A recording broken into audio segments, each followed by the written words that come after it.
tous et bienvenue pour cette nouvelle vidéo. Aujourd'hui je vais vous faire une vidéo IMM pour résumer tout ce que j'ai reçu en septembre.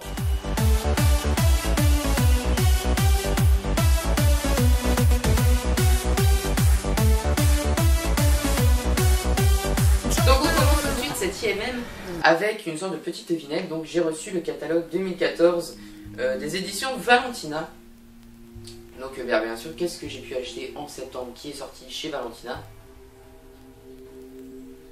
Donc vous l'aurez deviné, il s'agit de Les Originels, le premier tome, La naissance de Charlène Gros-Piron, publié aux éditions Valentina.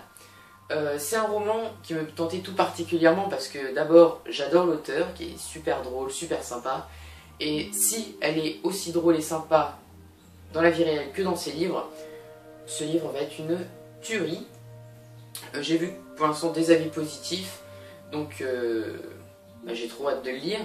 La couverture est sublime, j'adore cette couverture. Mon seul petit bémol peut-être c'est l'écriture noire au dos du livre qu'on voit pas trop. Mais bon après c'est comme ça qu'il a été imprimé, ça se voyait moins avec d'autres couleurs. L'écriture, donc ça va, c'est assez petit. Donc il y a 300, on va dire 350 pages. Donc c'est une bonne lecture en perspective. Donc j'ai vraiment trop hâte de lire. Le résumé est juste super intriguant. Il donne vraiment très envie. Donc il va faire partie de mes prochaines lectures. Toujours chez Valentina, j'ai reçu une deuxième fois, parce qu'en fait j'avais d'abord commandé sur Amazon, mais genre 2 jours après, tout le plastique de la couverture il se décollait et ça partait, donc voilà, donc je l'ai renvoyé, je l'ai fait, ils m'ont remboursé, et du coup j'ai directement commandé sur la boutique, donc dédicacé par Wesley Dickey. Donc il s'agit de Selena Rosa, le premier tome, La marche vers l'inconnu. Donc c'est tiré du cycle Les mémoires du dernier cycle. Donc ça c'est le premier tome, il y en a d'autres qui sont déjà sortis. Le deuxième tome est en réimpression pour le mois prochain, avec une très belle couverture également. Je trouve en ce moment que chez les éditions Valentina, ils font vraiment des couvertures vraiment sublimes. Pareil, écrit assez petit, donc il y a du contenu. Celui-ci fait presque 500 pages. J'avais adoré La chute d'Aérionel du même auteur, donc de Wesley Dickey. Donc du coup j'ai très hâte de lire ce livre également des éditions Valentina.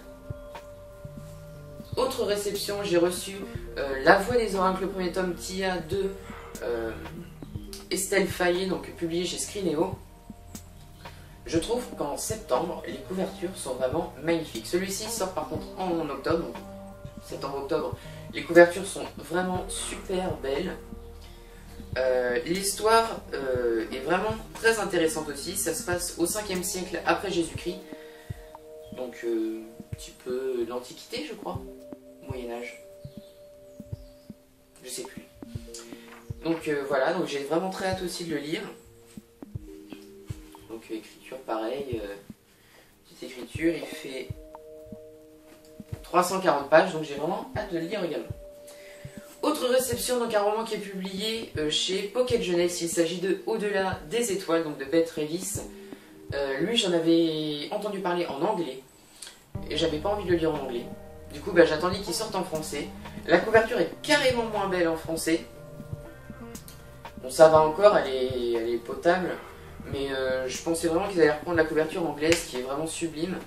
Et là du coup je suis un petit peu déçu. Mais l'histoire me tente beaucoup aussi, donc du coup j'ai très hâte de lire. Un cadeau d'un illustrateur que j'adore, qui fait vraiment des couvertures de délire. Moi j'adore vraiment ce qu'il fait, tout son travail en particulier. Donc il s'agit de Seul au monde, le 3e tome, excusez-moi, de Émile Bourne, publié chez Hachette. Donc le superbe auteur, illustrateur plutôt, qui fait des couvertures de cette série. Donc les autres tomes, vous pouvez les voir là. Il dessine vraiment très bien, et il s'agit d'Alexandre Tinche. Donc il m'a fait un petit dessin ici, donc qui est vraiment magnifique. C'est une série que j'adore, cette série-là est vraiment une série coup de cœur chez les éditions Hachette. Ça se conclut avec ce 3e tome et j'ai vraiment hâte de savoir comment ça va se finir parce que j'adore les personnages qui sont dans ce roman. Emily Bourne m'a un peu, on va dire, réconcilié avec le post-apocalyptique en fait. J'avais pas du tout aimé chez Black Moon un roman qui s'appelait Pod. Je crois qu'il est là. Ouais, il est là. Ah, j'avais détesté. C'est incroyable. Et du coup, j'étais un peu avec le premier tome. Je m'étais dit post-apocalyptique, bof quoi. Et du coup, j'ai quand même lu. Je l'ai lu en lecture commune avec littéralement moi, donc Elodie. Et j'ai adoré. Et du coup, 3e tome, couverture verte. Cette fois-ci, donc c'est original. J'ai vraiment trop hâte de savoir comment ça va se finir. Encore un roman de chez Hachette Black Moon, donc il s'agit aussi d'un dernier tome de la trilogie La Marque de Tetraskel. Également série coup de cœur. Couverture magnifique aussi, donc c'est une auteure qui est française et qui est partie au Canada, je crois. Je crois que c'est ça. Donc il s'agit de J.M. Bonnel. Vous pourrez retrouver ma chronique du premier tome en barre d'infos parce que j'avais adoré cette série et j'ai trop hâte de lire ce 3e tome également. Encore chez Black Moon, cette fois-ci on change de registre. J'ai reçu, quand j'ai voulu revoir le diable, de A.K. Tuchlock. J'avais pas trop aimé le premier tome. Je vous mettrai aussi ma chronique en barre d'infos. Et du coup, j'ai reçu ce 2e tome. Donc je vais quand même le lire parce que l'histoire est bien sympa. Donc je remercie Mathéa de chez Black Moon de me l'avoir envoyé. Donc j'ai vraiment très hâte de le lire quand même. Je vais voir si l'auteur me réconcilie, on va dire, avec ses personnages. Donc à lire très prochainement. Donc j'ai reçu également un autre roman, mais cette fois-ci il s'agit des éditions Lumen, donc In the After de Demetria Luneta. C'est un roman que j'avais reçu fin août, début septembre, mais j'ai pas eu le temps de le lire encore. J'ai eu d'autres livres à lire avant, j'avais commencé, mais avec la rentrée et tout, ça a été dur. Donc très belle couverture, roman, un résumé juste d'enfer. Des petites pages comme ça, un peu de... C'est vraiment travaillé à l'intérieur. Du coup, j'ai hâte de le lire. Et vous aurez ma chronique très prochainement sur le blog. Autre réception, Chrysalide, Les légendes de Diana, publié aux éditions La Plume et le Parchemin. C'est une toute petite nouvelle. Hein. Il y a plusieurs histoires à l'intérieur. Il est vraiment tout petit. Couverture très belle. Bon, c'est vraiment écrit très gros. Donc ça se lit effectivement très vite. Donc je vais le commencer je l'ai commencé légèrement ce matin, donc je vais le finir dans une demi-heure, 1 heure, et je vous ferai une chronique aussi sur mon blog. Autre réception, Reset de Emily Tintera, donc il s'agit du 2e tome, publié chez les éditions Le Mas, donc chez MSK, donc c'est vraiment un roman qui me tente énormément, donc j'ai très hâte de le lire. Les éditions Nathan m'ont envoyé 2 romans. Donc j'ai reçu le 3e tome Always Blue de Véronica Rossi. Donc j'ai pas lu le 1er tome et le 2e tome. Donc du coup je sais pas ce que je vais en faire. Je vais voir si j'achète les 2 autres tomes.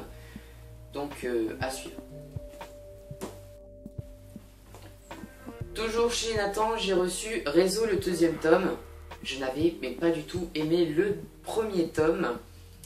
Apparemment l'auteur aurait suivi les conseils des chroniques ou...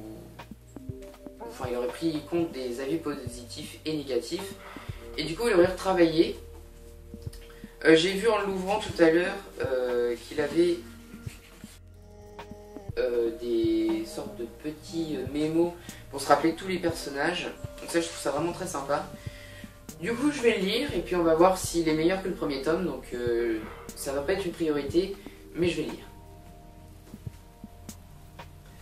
Et enfin, la fin de cette première vidéo, donc une 2e vidéo suivra. Donc celui-là c'est un roman que je vais pas lire pour moi, mais plutôt pour ma co-blogueuse. Donc il s'agit de S comme survivre de Preston Child des éditions L'Archipel. Elle avait adoré le tome 1, donc R comme revanche, et C comme cadavre. Du coup je vous mettrai les deux liens de ces chroniques en barre d'infos. Donc celui-là sortira au mois d'octobre également. Couverture bien sympa. Elle fait un petit peu peur. À la recherche d'une île perdue et de son mystérieux trésor. Donc déjà ça intrigue. Je pense qu'elle va bien aimer, donc à suivre. Et voilà, c'est déjà la fin de cette première vidéo. J'espère qu'elle vous aura plu. N'hésitez pas à me dire ce que vous en avez pensé en commentaire. Dans la semaine suivra la deuxième vidéo IMM parce que j'ai encore une autre pile qui attend d'être présentée. Donc je vous fais des gros bisous et je vous dis à bientôt. Salut!